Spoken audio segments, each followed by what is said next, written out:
Bom dia. A gente vai iniciar uma nova live hoje. A gente vai falar um pouco sobre o CREAS, o Fluxo Camará, que é o Serviço Público e Governamental da Secretaria de Assistência Social de Camaragibe. É localizado na rua Telemaco Borba, 247 Timbim, Camaragibe, Pernambuco. Coordenador Anderson Lima. As lives se iniciou com estratégia de garantir a orientação e divulgação dos serviços aos usuários que buscavam ajuda no tempo da pandemia. Já inicialmente tivemos que restringir o atendimento presencial com que passou a estratégia bastante viável de articulação e mobilização entre os usuários e a equipe de rede de assistência social.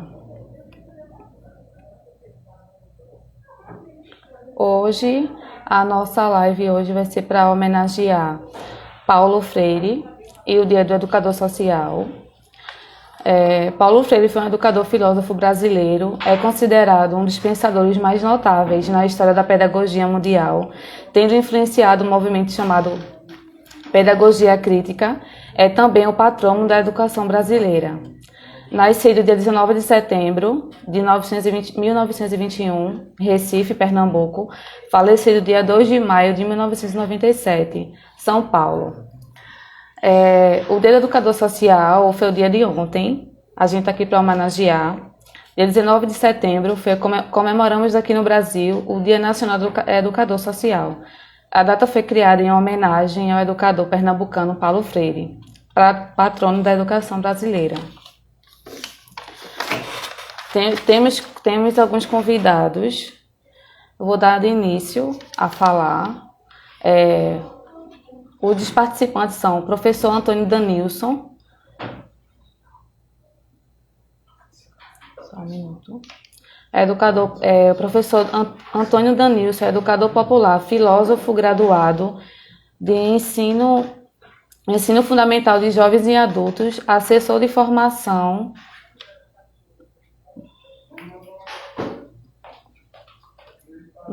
Não tá aceitando, pessoal.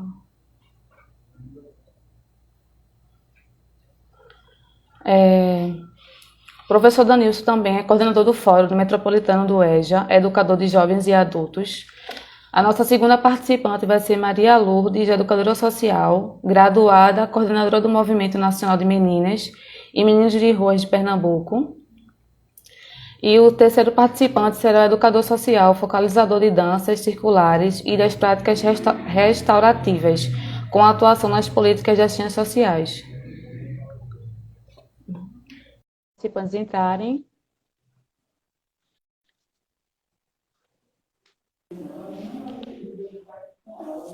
Bom dia, Natan. Bom dia. Vou aguardar os outros entrarem para a gente começar.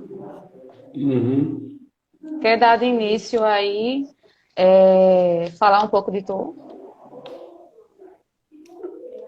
Bom dia. Bom dia, Dona Maria de Lourdes, tudo bem? Bom dia. Bom dia. Eu estou ouvindo pouco, tá? O som, não sei o que é.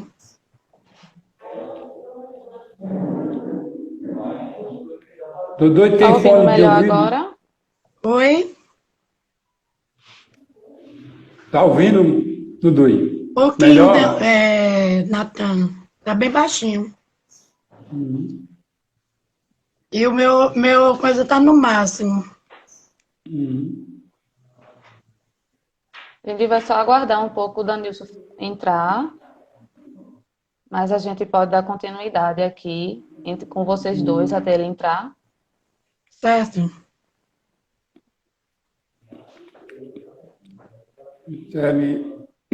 Então a gente pode conversar, Dani, sobre essa questão do educador social a partir da política de assistência social, que é uma das falas que eu iria falar. Sim, Só um pode falar um minuto. pouco então.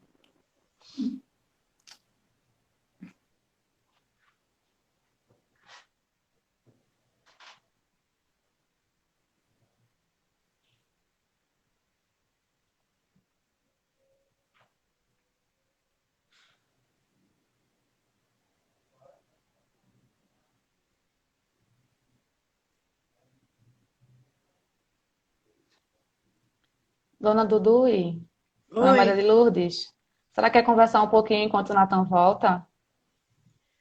posso? Fala um... Eu me chamo Maria de Lourdes Silva do Nascimento, conhecida como Dudui, né? Estou, enquanto coordenadora do Movimento Nacional de Meninos e Meninas de Rua, nessa gestão na parte de finanças, né? Na coordenação de finanças. Mas a gente já está nessa caminhada desde 1985, quando surgiu o Movimento Nacional de Meninos e Meninas de Rua. O movimento ele vem para se contrapor à política de atendimento vigente, que era baseada no Código do Menor.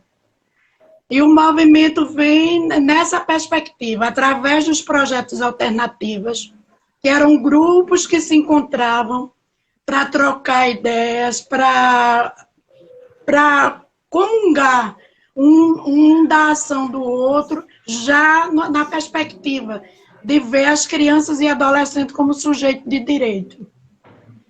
Aí o movimento, as pessoas vão se encontrando e ele vai se constituindo, e daí surge o Movimento Nacional de Meninos e Meninas de Rua, em junho de 1985. E o movimento ele tem como princípio que criança é sujeito de direito, né, e protagonista da sua história. E nesse sentido, a gente constitui um movimento com 4 projetos básicos fundamentais, que é a defesa dos direitos e garantia dos direitos da criança e do adolescente, a formação e capacitação e formação de educadores e a formação e organização dos meninos, como também seu fortalecimento interno e a interiorização do movimento. Para que o movimento garanta a política de promoção e defesa dos direitos da criança e do adolescente, a gente foca na capacitação do educador e na organização dos meninos, com mais intensidade. Não mais mais importante, mas com mais intensidade. E nessa perspectiva, a gente trabalha à luz do grande professor Paulo Freire, que quando ele diz que ninguém é tábua rasa, né? Que todo mundo tem um saber empírico. E nessa perspectiva a gente começa a trabalhar tanto com os educadores como com as crianças e adolescentes. E com as crianças e adolescentes a gente vai buscando a escuta, em primeiro lugar, depois trabalha a questão da história de vida, não no aspecto psicológico, mas no aspecto socioeconômico. O que é que a história dos meninos tem a ver? A minha história tem a ver com a tua, com a de Joãozinho. O que é que nos une nesse fazer? Porque a gente trabalha no processo de ação, reflexão, ação, na perspectiva de garantia de cidadania, de busca onde os meninos são os protagonistas da sua história, onde os meninos têm vez e voz. E a gente vai trabalhando e vai ouvindo os meninos e vai construindo todo esse processo. Paralelo a isso, se trabalha com os educadores para que os educadores absorvam e tenham esse entendimento de que são agentes do processo, né? E os meninos também. Aí é um espaço político-pedagógico que a gente trabalha através da arte e da cultura, porque são as ferramentas de conhecimento dos meninos, respeitando credo, cor, raça, independente de onde os meninos estejam. Na organização dos meninos, a gente chama de núcleo de base, e eles se organizam através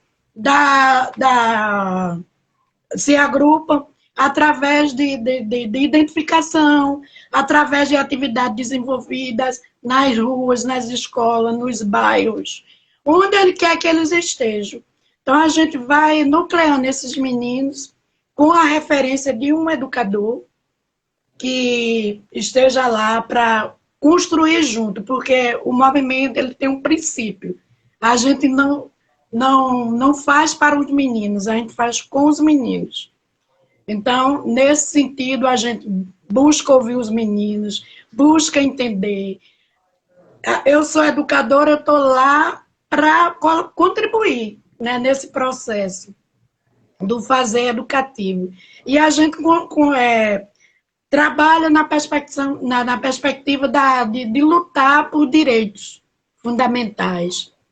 E no exercício de cidadania, buscando uma visão de mundo, né, uma transformação do que ali está. E nessa perspectiva a gente trabalha sentido e significado desse fazer.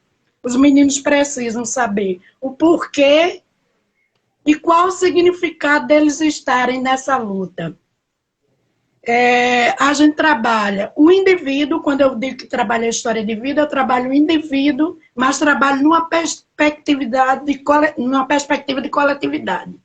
Né? Então, sou eu, mas junto a mim tem outros que têm a história parecida, que têm a história semelhante, que têm a história igual à minha. Então, como é que a gente pode se agrupar, como é que a gente pode se juntar e estar se fortalecendo e construindo novas perspectivas de vida.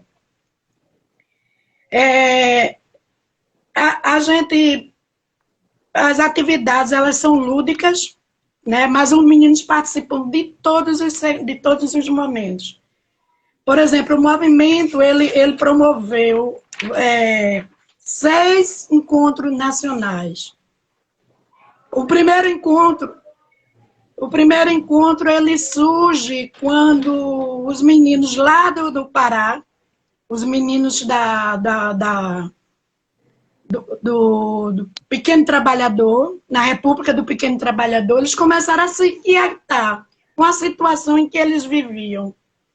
E conversando com as educadoras, eles pensaram, será que a gente, nos outros estados, nos outros locais, os meninos passam pelo que a gente passa?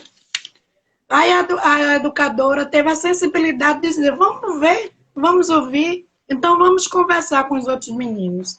Os meninos fizeram uma carta convidando os outros meninos dos outros estados a se encontrarem.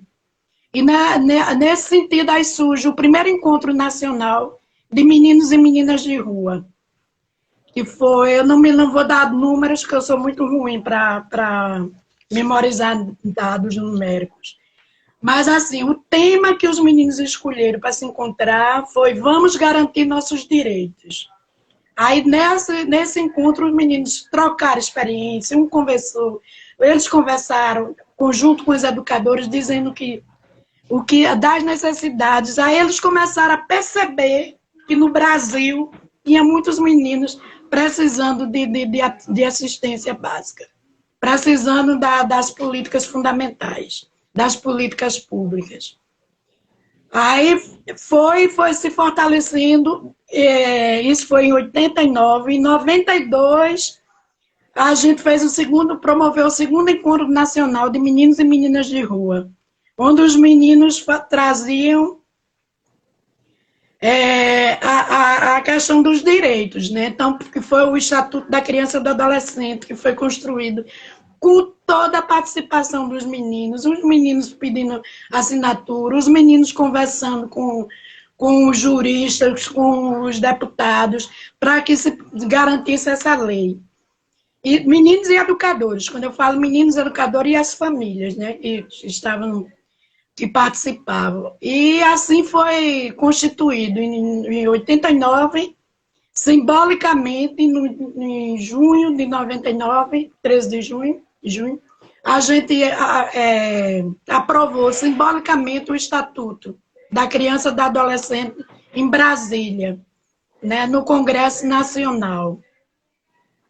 Aí foi toda uma luta para que o Estatuto entrasse em vigor, que entrou, né, em seguida ele foi promulgado no dia 13 de julho de 1990. E aí a gente vai começando a lutar através dos núcleos de base, porque o menino se reúne em núcleos, né, nas suas localidades. E cada educador, a nível de Brasil, a nível local, ia trabalhando o sentido e o significado do Estatuto da Criança e do Adolescente. Aí se combinou que a cada 3 anos a gente faria um encontro nacional. Aí 3 anos depois a gente fez um encontro, promoveu um encontro em Brasília, onde os meninos exigiam que queriam educação para ser cidadão. Aí os meninos já estavam mais constituídos, mais organizados, com mais intensidade na compreensão da questão dos direitos. Aí, em seguida, a gente promoveu o 5º encontro nacional, que foi sobre a vida. Os meninos levaram o tema, que a gente trabalhava temas e lemas. Né? Aí o tema era vida. E o lema é que nós queremos viver para não sobreviver. Dudinha? Dudinha? Desculpa que entrou ali. Dudui, desculpa. Oi. Dudui. Oi. Oi. Fala para mim qual a tua maior dificuldade como ser educador social e quais foram as contribuições que Paulo Freire trouxe para a tua profissão. Eu acho que Paulo Freire trouxe tudo isso para contribuição, é isso que eu estou te dizendo. Que ele diz que a gente precisa, que a educação não transforma. A educação não transforma. A educação contribui com a formação das pessoas e as pessoas que mudam o mundo. Isso a gente trabalha com os meninos numa boa, com toda a clareza, com toda, né?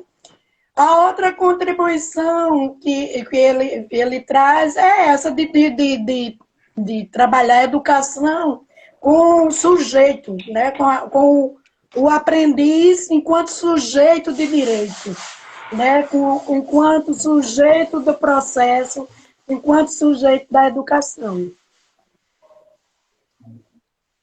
E a outra contribuição é que Paulo Freire diz que quando a educação, quando a formação, ela não é libertadora, o educando, a pessoa, o educando, ele tende a ser opressor, né? O sonho dele é ser opressor. Então, é nessa perspectiva que a gente trabalha, junto às crianças e adolescentes no movimento, no sentido deles se reconhecerem, a gente trabalha o conhecimento de si, né? Eles se reconhecerem enquanto sujeito desse processo e buscar transformar o mundo. O resultado que a gente tem, que eu posso te garantir, é que nesse Brasilzão a gente tem muitos 36 anos de movimento, a gente tem muitos agentes, né, de transformação, a gente tem ativistas nesse Brasil todo, que foram meninos e meninas de movimento. Mais especificamente na área da pedagogia, na área da assistência social, na área de direito, né, temos muitos advogados, educadores sociais, muitos educadores sociais, a gente tem jornalistas, a gente tem publicitário. Foi tudo fruto desse trabalho desenvolvido junto às crianças e adolescentes. Nesses 36 anos, hoje a gente está com grande dificuldade, né, como todo mundo, e principalmente aqui no nosso país, a ausência de recursos, a pandemia que veio interferir nesse processo, mas a gente não deixou, a gente não está mais com um quantitativo de núcleos, de base, de organização, mas a gente continua fazendo. Aí a dificuldade que a gente tem é da garantia mesmo dos direitos, da promoção de políticas públicas que garantam a qualidade de vida das crianças e dos adolescentes e, consequentemente, das suas famílias. Ô, Dudu, estão me ouvindo? Estou. Eu queria contribuir com essa coisa. Primeiro, falar um pouco, por exemplo, a gente tinha combinado a live, ter você e ter o Danilson, pela importância que vocês têm com relação ao trabalho da educação social aqui no estado de Pernambuco e pela referência que tiveram junto com Paulo Freire, né? todos dois, eles, tanto você como o Danilson, tiveram a oportunidade de vivenciar momentos com Paulo Freire, né, durante o processo de educação social em que foi construído nos dois espaços. Danilson é um professor e um grande amigo de Paulo Freire, conheceu Paulo Freire na íntegra, foi aluno de Paulo Freire, na verdade, no processo de educação social, construiu um processo metodológico de intervenção junto ao projeto de animação cultural das escolas nesse estado, que tinha como princípio a utilização da metodologia Paulo Freire, né?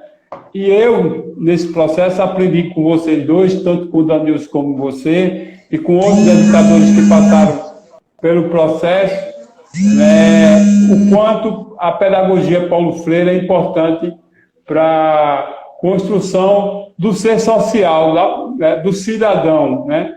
E isso influenciou no meu processo de também ser educador social. Então, essa é uma das coisas que a gente queria também, de certa forma, estar trazendo e homenageando nesse dia de educador social, tendo como referência essas duas pessoas que são importantes para o processo de educação social. Uma outra coisa que a gente ia discutir, que eu queria trazer para vocês, é a história do educador social no espaço de articulação política, no espaço de execução política do SUAS, né?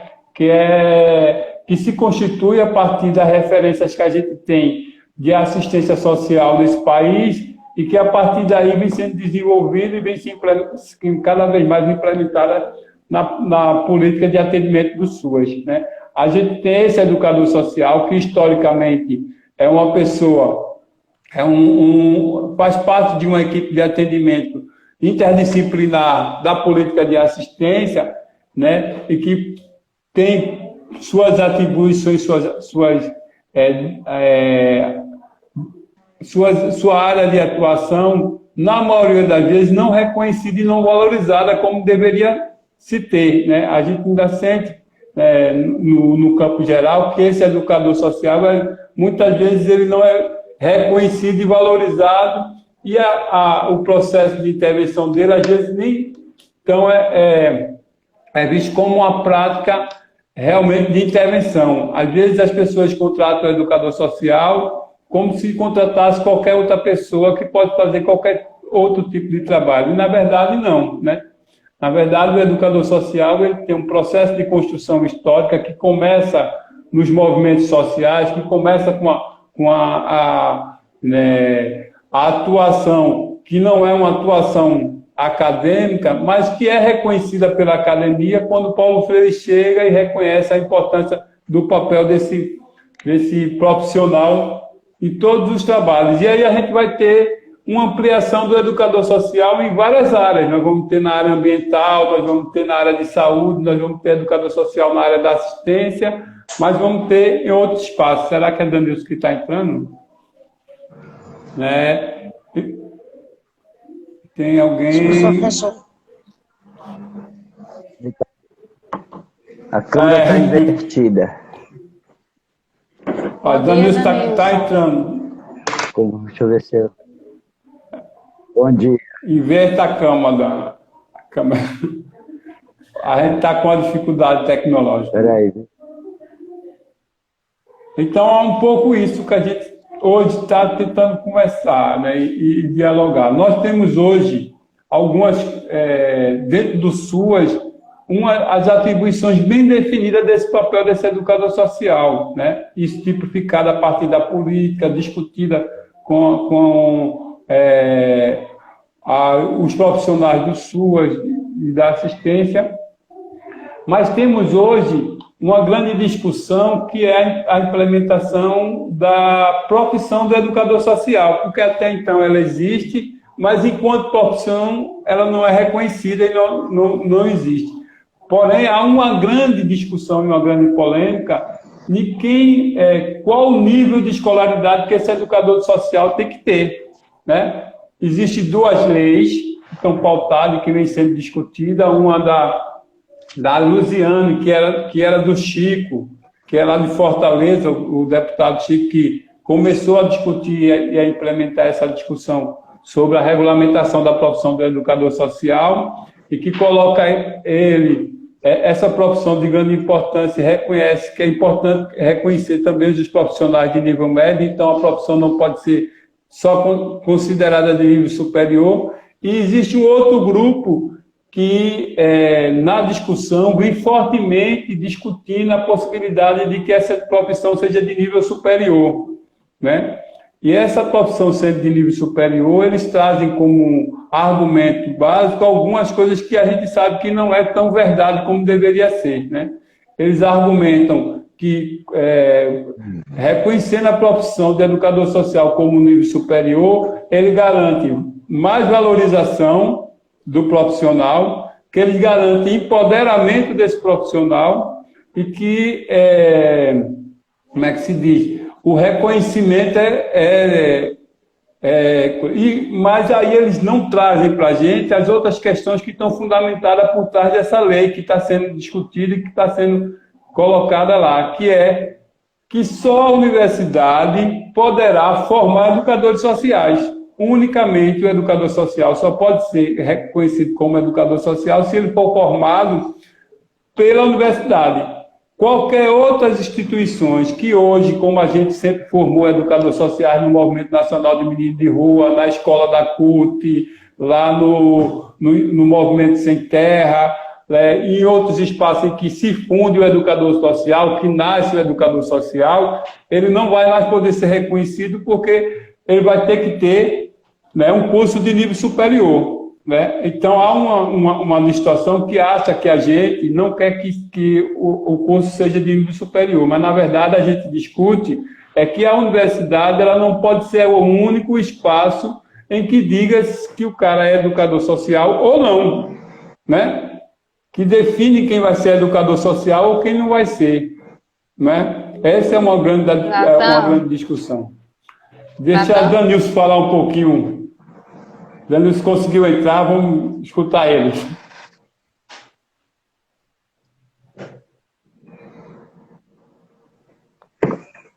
Opa, bom dia. É uma grande satisfação estar com vocês. Oi, Dudu! Saudade de tu! Não é? A gente agora só se vê nesses quadrados, né? Eu sou contra quadrado, mas só me vejo ultimamente dentro deles. Fazer o quê, né? Eles deviam pelo menos botar uma formatação em circo, né? Para entender a gente no circo. Mas beleza, tudo bem. É uma satisfação grande, né? Voltar a discutir com a gente no chão, né? E no ar do Movimento Nacional de Meninos e Meninas de Rua, né? Mesmo que sendo nessa perspectiva do educador, da educadora social, né?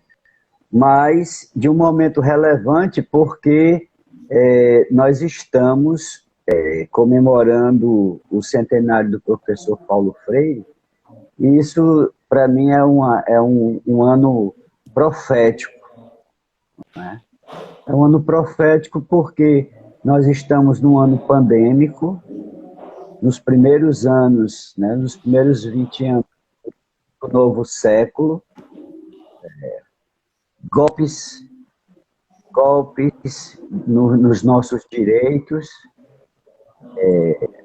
acusações sérias ao patrão da educação brasileira. Então, tudo quanto há de contradição de um novo século, e dessa vez mais afirmativa das elites conservadoras,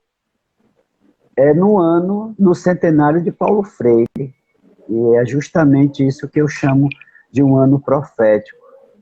Né? Aquilo que o professor Paulo Freire vem construindo desde do final da década de 50, experimentou no início da década de 60, que foi exilado em 64, né, que fugiu vestido de mulher para não ser preso.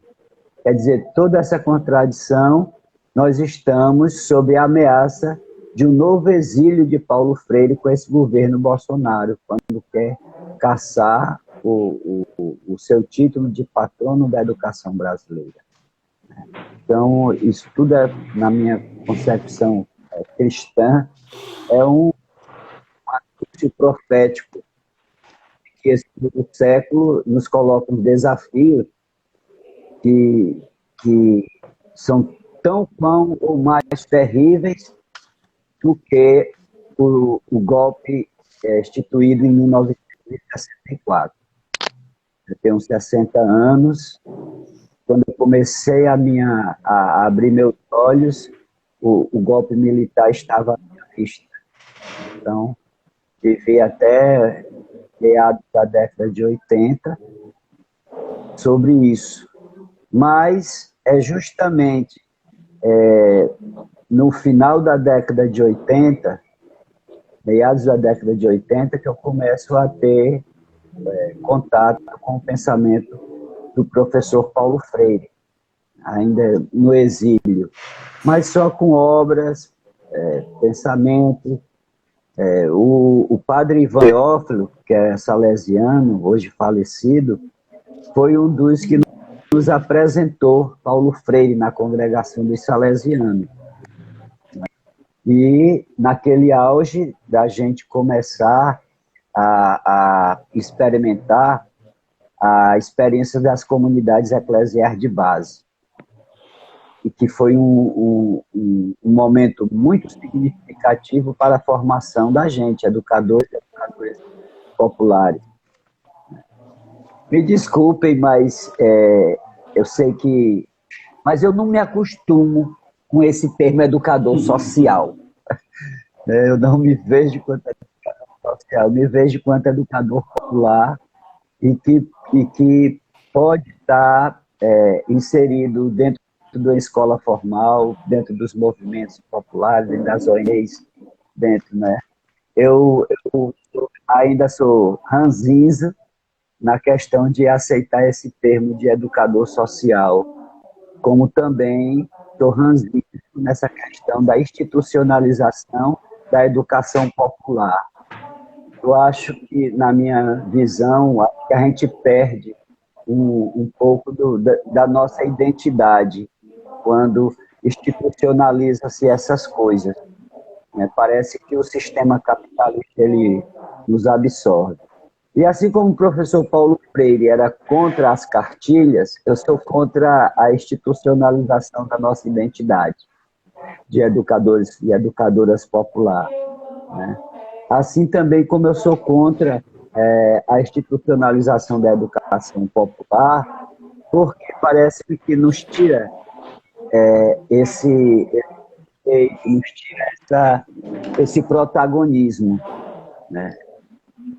É isso nas associações de moradia, vivenciei isso no movimento estudantil, vivenciei isso profundamente no movimento Meninos e Meninas de Rua, vivencio isso hoje na formação política sindical, e sempre com essa certeza de que a gente pode, como diz o professor Paulo Freire, mudar esse mundo.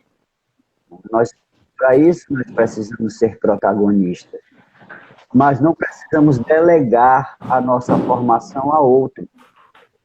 Danilson? A nossa formação... Danilson? Pois não. Por isso que teve um comentário aqui. Teve um comentário aqui na live que fala sobre isso mesmo, sobre o processo da educação, né?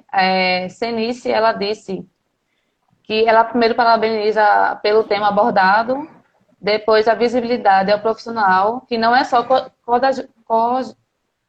coadjuvante, desculpa, tá? No processo da educação, mas é um ser principal. Deu para entender? Isso. Então, nós não somos coadjuvantes, nós somos sujeitos da nossa aprendizagem, e sujeitos da nossa vida, da nossa realidade, né? Então, institucionalizar a educação popular, institucionalizar o educador popular, e delegar a nossa formação a terceiros, ora, o professor Paulo Freire defende que a gente tenha o diálogo cultural. O diálogo cultural é justamente o respeito aos saberes, né? Respeitar os saberes que eu construo ao longo da minha vida, respeitar os saberes que os educandos e as educandas constroem ao longo de suas vidas, mas também dialogar com os saberes mais sistematizados, saberes acadêmicos, né? Dialogar e não formatar o pensamento acadêmico para dentro da nossa formação de educadores e educadoras populares.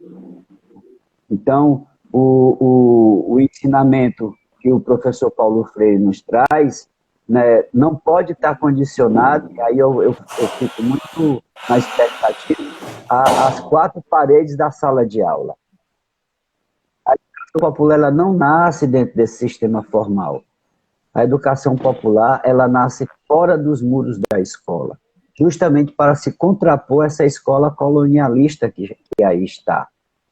Nós experimentamos isso no movimento, né, Dudu, do Nacional de Meninos e Meninas de Rua, né, quando a gente tinha os Robertos da rua, né, os Marcos da rua, os Antônios das Olindas, né, que se tornaram protagonistas. Né, eu trazia isso ainda agora, assim,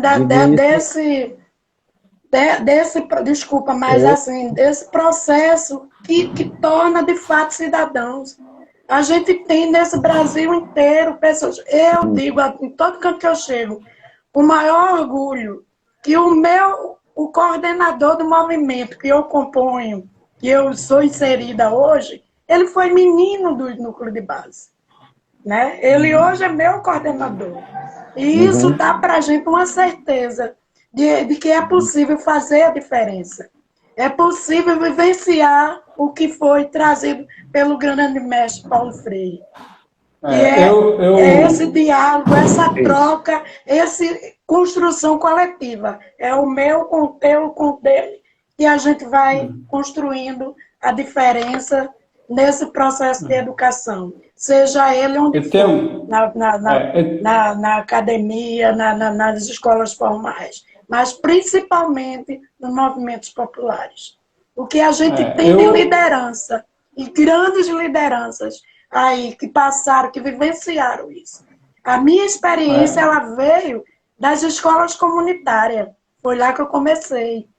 E com a luz da orientação de Paulo Freire.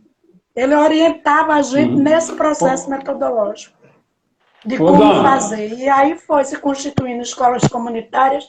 Depois a gente passou pelo Ruas e Praças, pelo Retome Sua Vida, Movimento Nacional de Meninos e Meninas de Rua, que eu estou até hoje.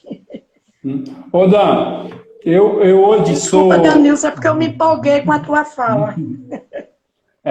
Eu hoje, por exemplo, eu tenho uma pessoa que é minha chefe no serviço que eu trabalho, que foi nossa educanda no programa de férias lá de Olinda, né?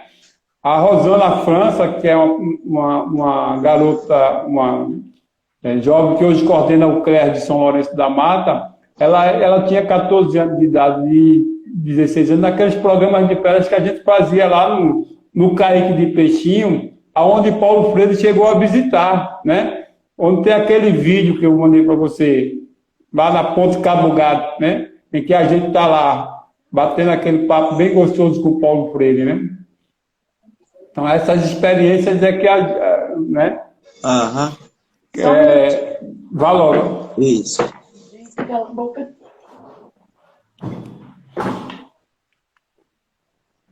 Pois é, então, esse ano pandêmico, ele serve também para nos chamar a atenção disso. Parece que nós ficamos com nossas mentes adormecidas e antes de que a gente fazia muito trabalho com as mandalas, né? E ainda fazemos ainda. Isso para dizer que a nossa é circular, né? Ela não é retilínea, e como sendo circular, esses momentos estão propícios a voltar, né? E quando eles voltam com vários impactos. E dessa vez, um impacto muito grande na vida da gente, né? Que a gente não esperava por isso, né? E o professor Paulo Freire, ele justamente nos alerta para isso, que nós devemos estar atentos e atentas a esses movimentos e não ficarmos reféns da situação, mas nos anteciparmos à situação, recriarmos o futuro. E aí, reler o Brasil é mais do que urgente. Reler a história dos meninos e das meninas de rua é mais do que urgente. Reler a história dos trabalhadores e das trabalhadoras é mais do que urgente. E é nessa dimensão que talvez eu penso que a gente está um pouco adormecidas e adormecidos. Se é para ler o mundo, vamos ler mesmo com os pés fincados na terra em que a gente pisa. Nós não temos tempo a perder. E nesse não temos tempo a perder, está dito aí, de pé ou deitado, mas de joelho nunca mais. Isso é que nós não podemos. É melhor morrer lutando do que morrer de fome. E aí nós estamos vendo cada dia mais, a classe trabalhadora sendo investida, os meios, os avanços tecnológicos talvez tenha empobrecido mais ainda as nossas relações e as nossas economias, os nossos financiamentos. Todos os movimentos populares que eles começam a sofrer desde 2010, quando dá a ascensão de governos mais populares, né? Em 2010 eles começam essa caçada aos movimentos populares, aos movimentos sociais, às organizações de trabalhadores e trabalhadoras. O Movimento Nacional de Meninos e Meninas de Rua é um movimento de organização da classe trabalhadora. O movimento sindical é um movimento de organização da classe trabalhadora. As associações de moradores estão mortas, né? Os meninos estão voltando para a rua. Aquelas placas de, por favor, me ajude no sinal, estou desempregado, voltam com força agora, né? Como sendo um privilégio das elites ver a classe trabalhadora mendigando. E nós não podemos aceitar essa situação. Não podemos e... Pois não? Oi. É bom essa tua fala, porque antes da pandemia já era bem claro, e né, essa mendigagem, mas agora a quantidade de pessoas que tem até uma profissão que não se compadece com a situação, mas vai para as ruas para tentar trazer o sustento. Então, como é que a gente consegue trazer o educador social dentro dessa nova realidade? Pois vocês já trabalhavam com crianças, né, situação de rua, e por causa da pandemia, vocês ficaram mais restritos. Então, como é essa tentativa de tirar essas crianças que voltaram para a rua e tentarem realocar elas dentro das escolas novamente, dentro de ambientes diferentes?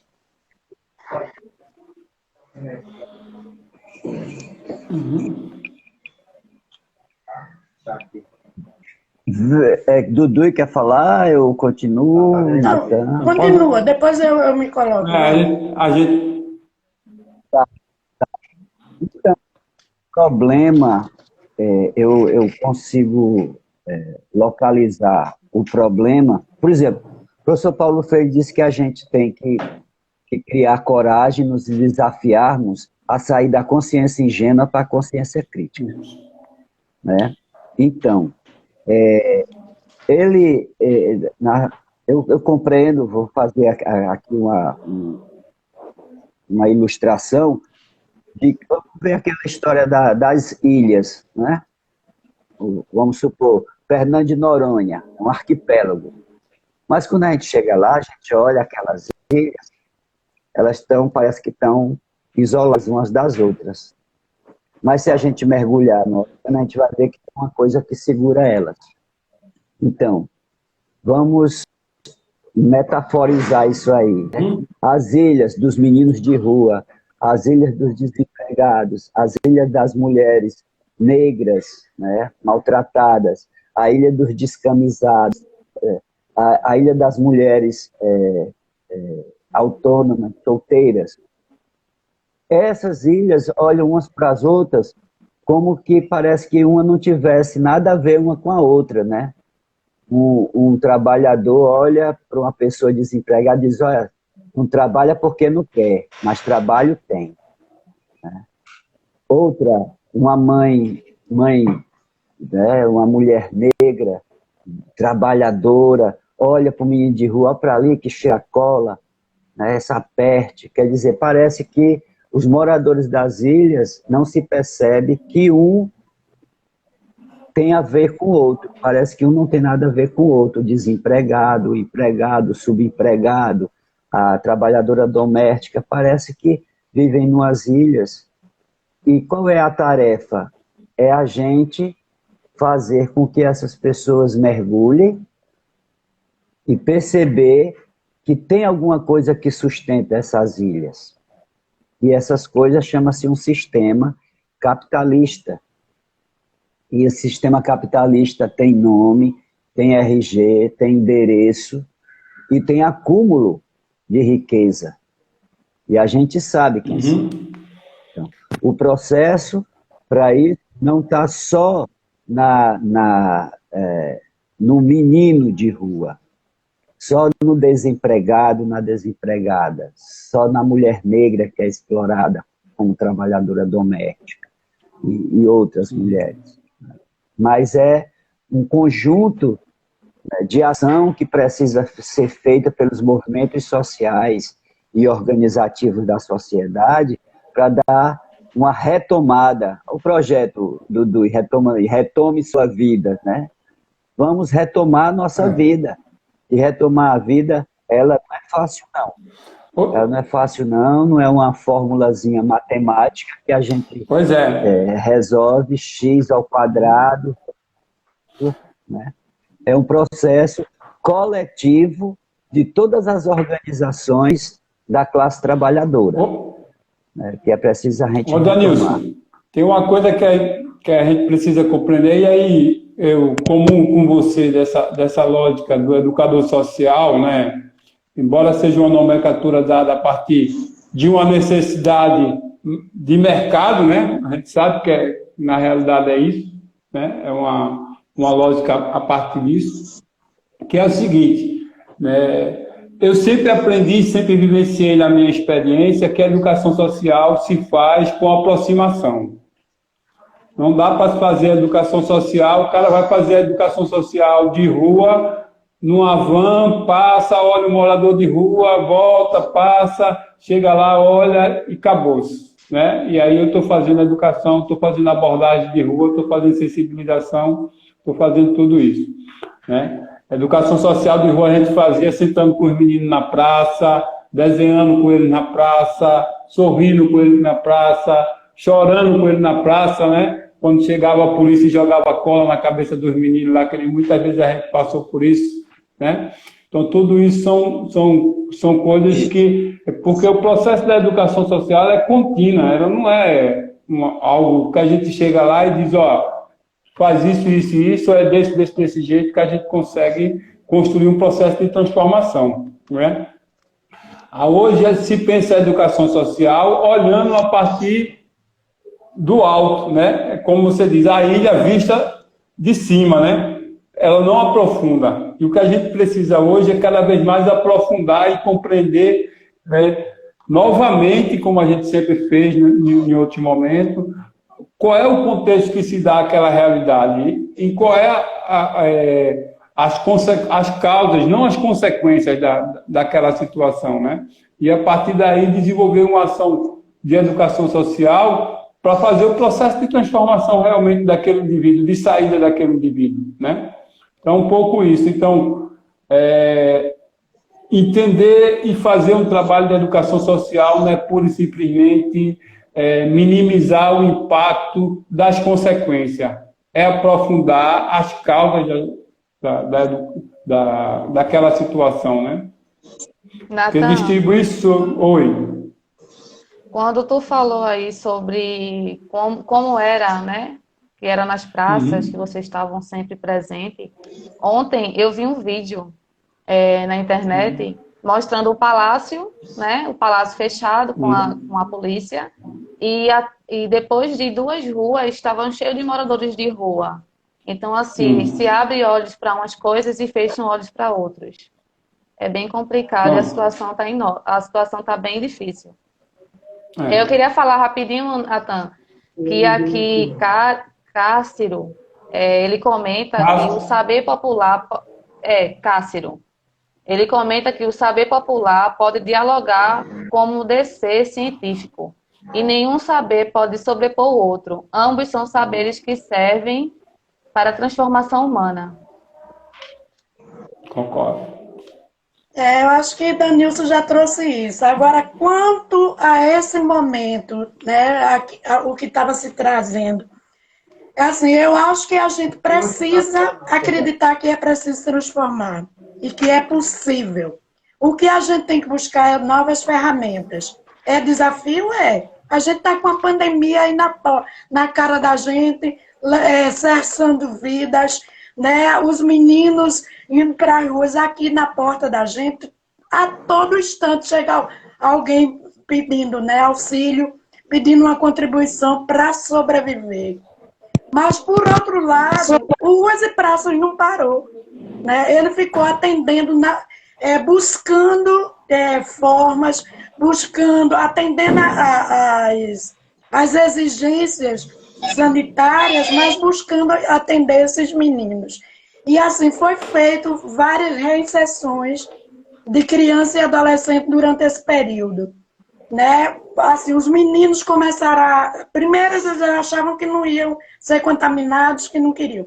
Depois eles começaram a perceber que era importante tá se preservando.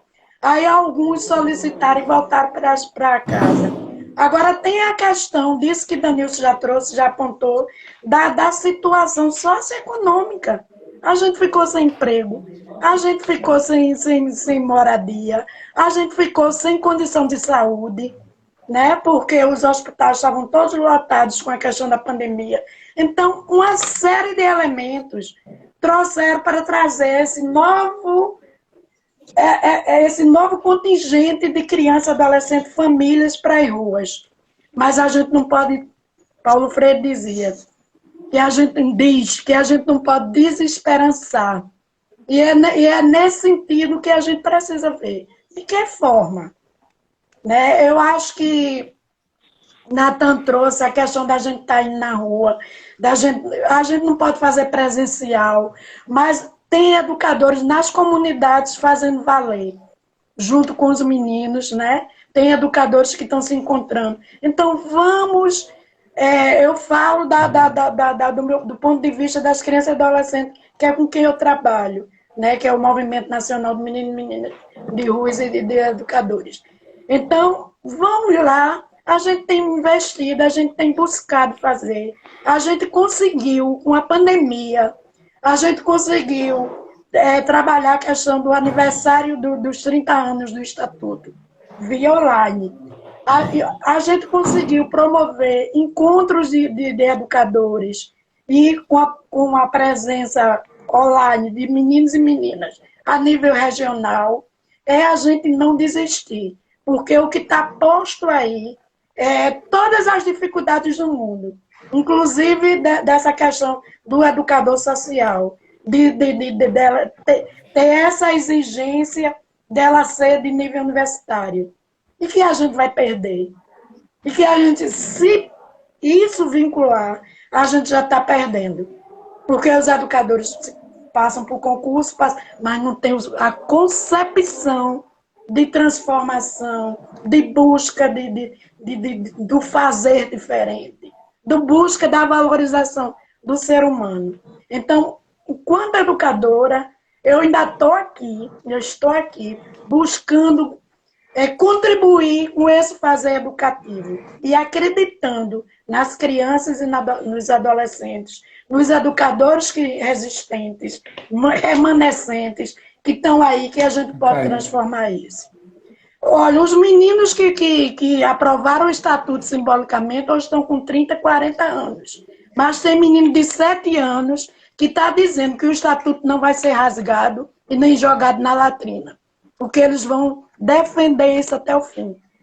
Né? Porque é de importância esse instrumental jurídico para a vida deles. Então a gente não fez, não passou em brancas nuvens. A gente construiu, a gente deu consistência àquilo que a gente construiu. Hoje, as formas de fazer são diferenciadas, com toda certeza. Mas é possível ainda a gente estar junto com os meninos, buscando que os meninos tenham vida e voz nesse país e nesse mundo.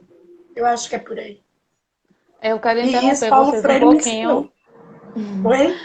Eu quero interromper um pouquinho. A gente está quase no final da live. E eu queria deixar as considerações finais para vocês.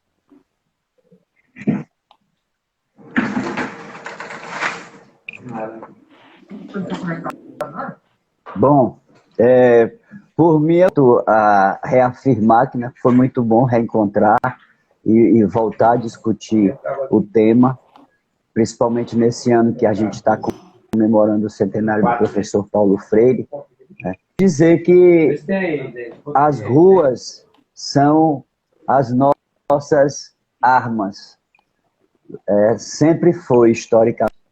E não devemos abrir mão da nossa formação. Acho que a gente deve voltar a fazer a formação, né, a nos encontrarmos, a se abraçar, a se reesperançar mesmo na materialidade. Estou vendo muita gente falando de esperançar, mas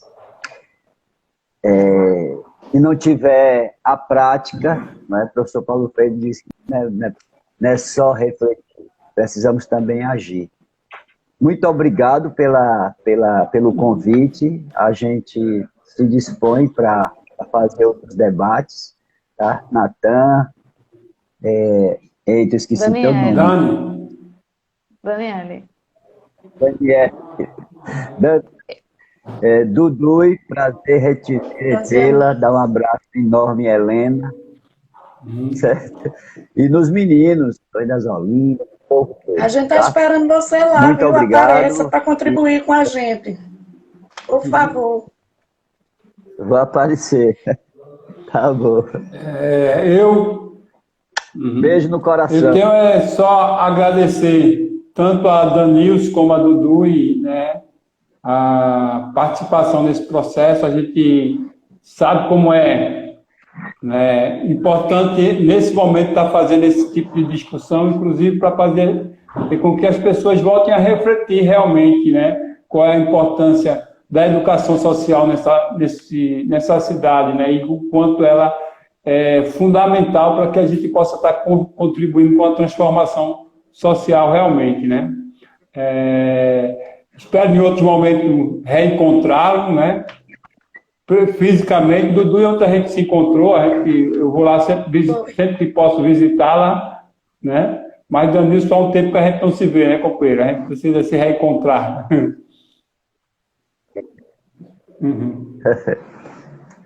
Eu só tenho a agradecer ao CREAS, Flor do Camará, na pessoa de Natan, agradecer a Dani, agradecer a Danilson.